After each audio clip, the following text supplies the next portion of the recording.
So we're always looking for tricks and secrets, and you know, the number one secret weapon that every goalie needs if they're going to develop to their potential. I guarantee that every single elite goalie has used this secret weapon at one time or another. I'm going to give you a second to think about what could it be?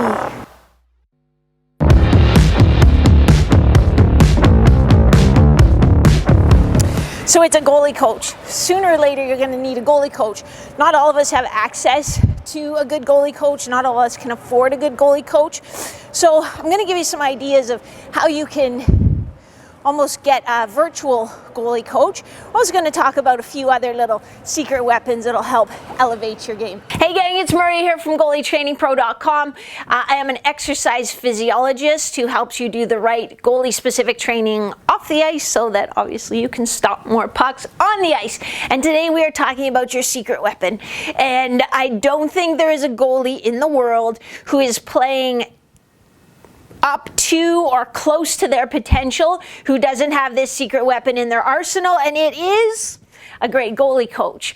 And it doesn't necessarily mean, you know, well, oh, this is the best goalie in the world, so I need to work with their same goalie coach and that will make me the best goalie in the world. You know, it doesn't really work like that, but it's about finding that person who can help you figure out, hey, what's the next best step for us to take in your development of the craft of goaltending. It's the person who, you know, can pick you up when you need it, give you a kick in the ass when you need one of those too.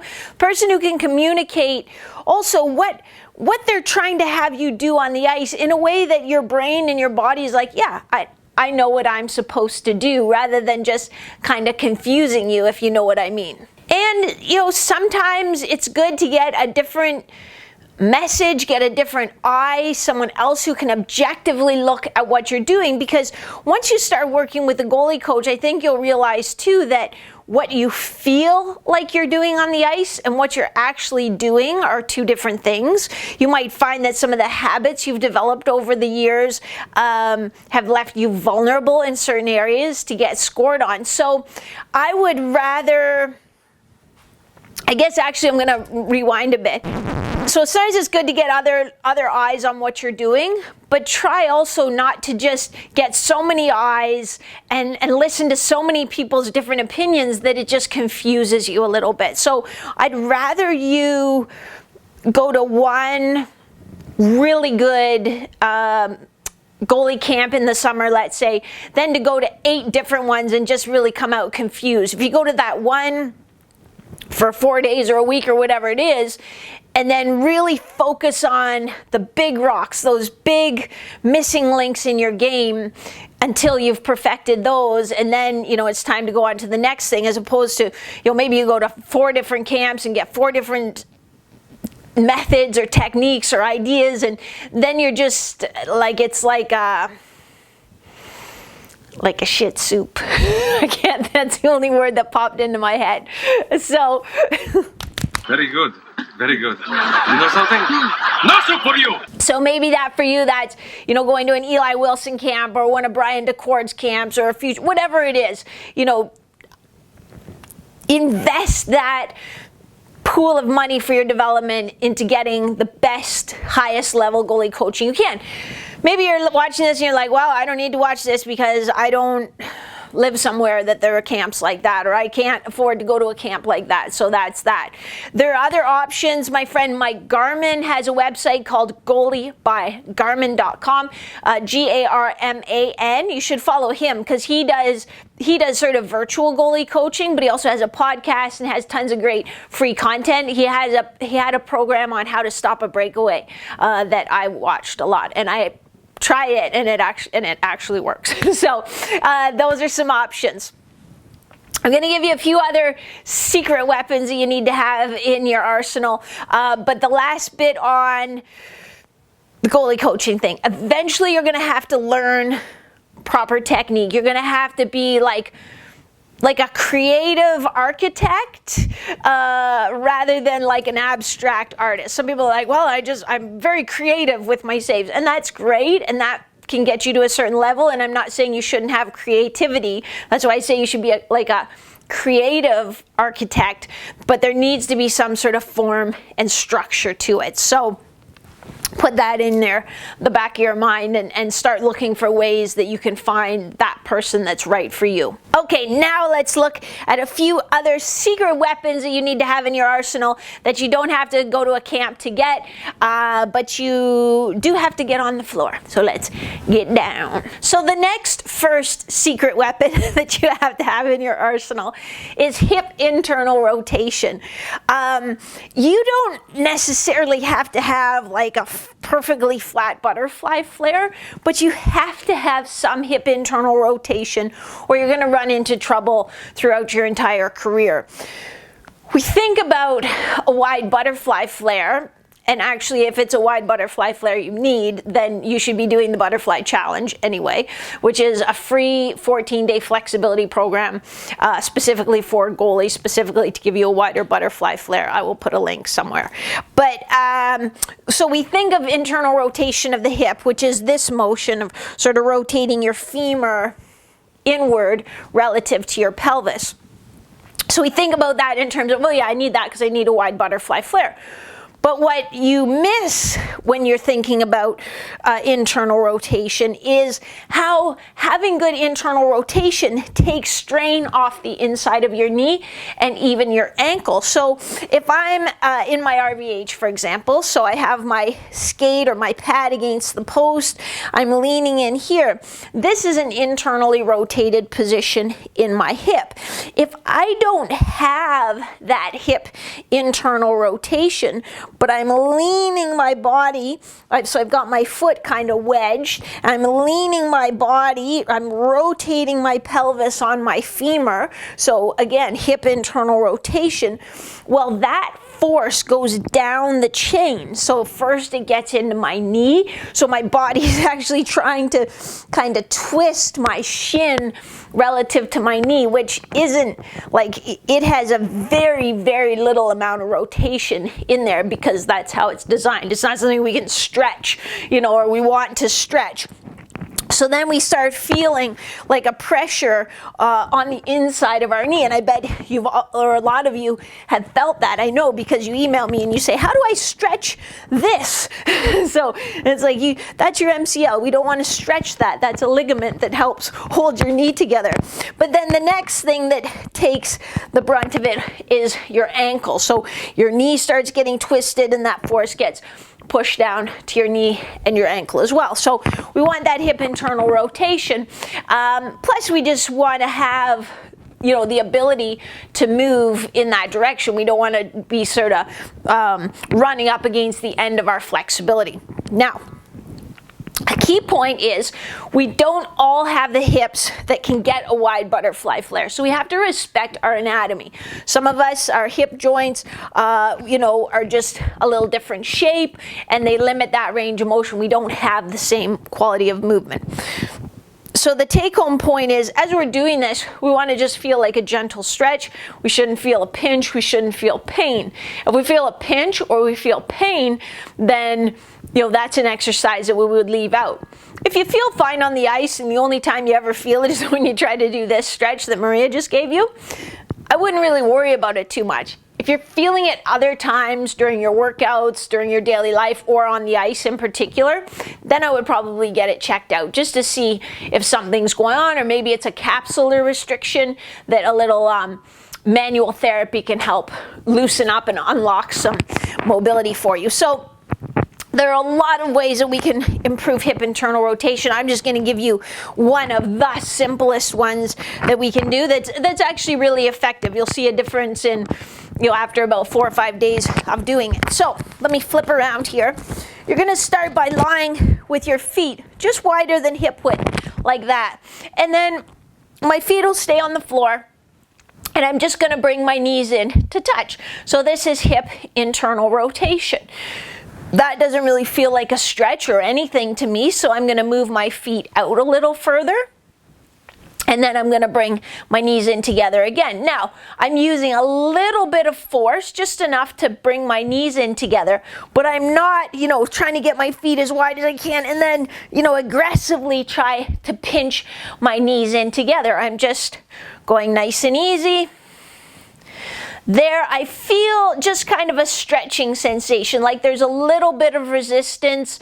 I don't feel a pinch. I don't feel a block. I feel a little bit of a stretch kind of deep inside my hip. I'm going to hold that for 5 seconds. I'm going to bring my feet out, or my knees out again.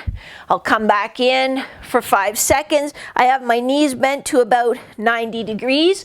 If this bothers you on the inside of your knee, it feels like a tightness. Number one, bring your feet in a little bit closer. But number two, you can try straightening your knees out a little bit, and that might take a little bit of the pull off the inside of your knee. So we'll hold for 5 seconds. We'll do about 10 like that. So the next secret weapon that we need on the ice is stamina in a nice low position in our legs. What happens on the ice when we get tired? When we get tired, we stand up. When we're standing up, or we stand up and just kind of bend forward from our hips. But when we stand up like that, we have no power whatsoever. We can't push. We're not loaded to move in any direction. So you need to get very comfortable being nice and low in your legs, holding those positions, those little movements, covering the post, up, down, wherever you need to go, so that you have that potential to explode in any direction. You can't waste time, being up here and then, or dropping and then pushing. You want to be, just ready to fire right away. So how do we get that stamina? Well, I'm glad you asked. And it isn't pleasant. So there are a lot of ways we build stamina in goalies' legs, so that even if the game goes into overtime, they're not thinking about, oh my gosh, I hope we just clear the puck because my legs are giving out. I push and I feel like I have no strength. They're worried about, hey, where should I be? Where's the pass going to go? That kind of thing. Stamina training is not very pleasant. It isn't fun. You will feel the burn in your legs. You'll know you're doing it right if it's like, yeah, she's right, that was not any fun at all. But let me just give you a quick little circuit that we use. Again, this is sort of one of the really basic ones, but you'll see what I mean. I hope I don't jump right through the ceiling here. But we're going to start with 5 squat jumps. So we're going to get nice squat jumps, sitting back in our hips as we go, keeping a good neutral back position. We're going to jump 1, 2, 3, 4, 5. Then we're going to come down and we're going to hold a nice squat position lower than your ready stance. We're not trying to mimic your ready stance. We're just trying to put that load on your legs. You're going to hold that for 10 seconds. And then you're going to repeat that 5 jump, 10-second hold. You're going to repeat that 3 times. So from here, we'll finish your 10-second hold, and then it's going to be right back into 1, 2, 3, 4, 5, and you're making those jumps as high and as quick as you can, and then right back into that low ready position for 3 repetitions. And by the end of that, you should be feeling in your quads like, oh yeah, that's how it feels when I'm on the ice at the end of a PK and my team can't clear the puck. So that's the place to start for stamina. And your third secret weapon is really more of a mindset thing. It's to have a process focus rather than an outcome focus. Well, what does that even mean? Glad you asked. So having a outcome focus, let's just start with that, is like, I want to win the game. And if you win the game, even maybe you played terribly, but if you win the game, you're like, oh, that was a good game. Maybe you do everything right and you lose a game 1-0. And the one goal was like a 3-on-1. You made the first save, made the second save, and it went in on the third shot. You played a good game, but because you lost that game or your team lost that game, you're going to say, oh, that was a bad game. So that's having an outcome focus. So if I win, it's a good game. If I lose, it's a bad game. And what you're worrying about is, are we going to win? Or is the team going to lose? That's what you're focusing on. A process focus is thinking about what you need to do.